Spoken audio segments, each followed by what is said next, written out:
Okay. In this video, we're going to start or finish talking about some of the other cranial nerves. So let's move on to cranial nerve 6, the abducens nerve. Cranial nerve 6, abducens, is motor to the lateral rectus and the retractor bulbi muscles. It exits through the skull, through the orbital fissure, which we should all be well aware of by now. So here's optic and there's orbital fissure. So orbital fissure, I can't really show you that one on the brain. It's teeny weeny, but nevertheless it comes out of the brainstem right behind what we refer to as the pons. How are we going to find the abducens nerve? We know that it goes to the lateral rectus and retractor bulbi muscles. So let's find ourselves a lateral rectus muscle, and there's a lateral rectus, and the nerve that would innervate that would be the abducens nerve. Not a great example here. Is a little stump. Hold on 1 second. Let me switch my little specimens because we have a beautiful example of one here on the other hand. Gorgeous nerve coming right into the lateral rectus muscle. Okay? Has to be abducens. And again, that's gonna do lateral rectus and then these little muscles here around the optic nerve. We call those retractor bulbi muscles. So that's the abducens nerve. Let's move on now to the facial nerve. We love the facial nerve. The facial nerve does a lot. It's sensory, motor, and autonomic. Sensory to taste and concave surface of the ear. Motor to muscles of facial expression, as well as autonomic to salivary and the lacrimal glands. So let's talk about some of the pieces and parts of that. Here on our superficial dissection of the head, we can see the different parts of the facial nerve. Our dorsal buccal branch of the facial nerve, our ventral buccal branch of the facial nerve. Remember, these are doing motor to the muscles of facial expression. So of course, they're going to be just superficial and deep to this really beautiful platysma here. Another branch here of the facial is the auriculopalpebral.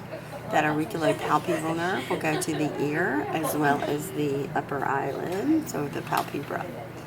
So auriculopalpebral, dorsal, and ventral buccal branches of the facial nerve. Do not confuse this little piece. We talked about it earlier, the auriculotemporal, which was a branch of the mandibular part of the trigeminal nerve.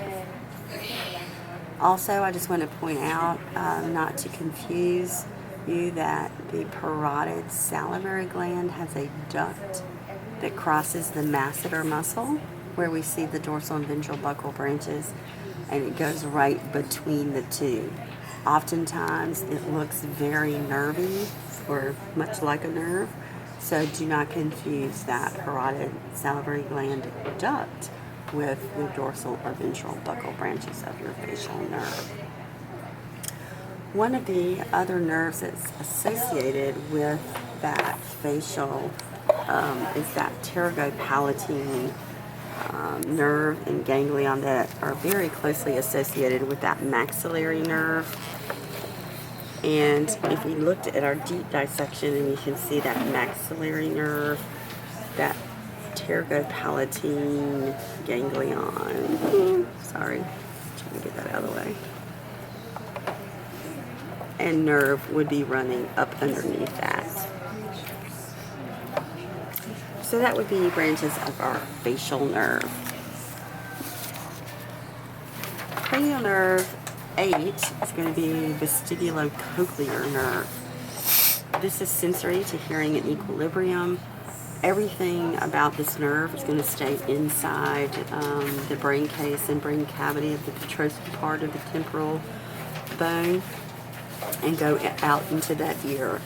So we will actually never see grossly pieces of that vestibulocochlear nerve. But nevertheless, you need to know what its function is. Then we have cranial nerve 9. That would be the glossopharyngeal nerve. The glossopharyngeal nerve does, again, a lot of stuff, sensory, motor, and autonomic, to the pharynx for taste, motor to muscles of the pharynx, and autonomic to a number of different salivary glands.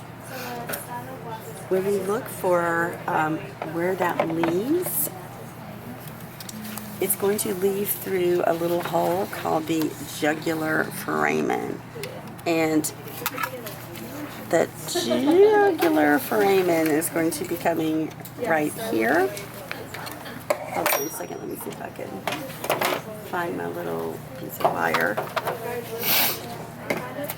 Right here, and coming out on the other side, this big area called the tympano-occipital fissure. The next few cranial nerves that we talk about are all going to be exiting through that tympano-occipital fissure. So on the inside, it's called the jugular foramen, and on the outside, the tympano-occipital fissure. So let's see if we can find that glossopharyngeal nerve. In order to do so, we want to turn the animal, we want to be on the medial aspect. And if you think about where head similar to it's going for the same side. Anyway, so two opposite heads. But if you think about where that jugular foramen is in relationship to that tympanic bulla, we can see here's that tympanic bulla, and there's this glossopharyngeal nerve coming out right here. Okay, I'm not going to see a number of branches from it. You need to know what it does, but from an identification standpoint, this is our glossopharyngeal.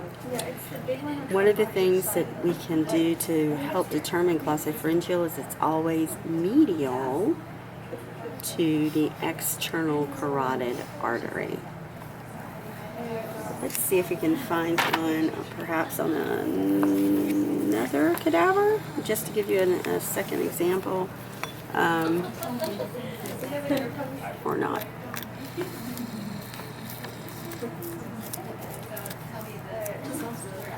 Dissecting this. Thank you.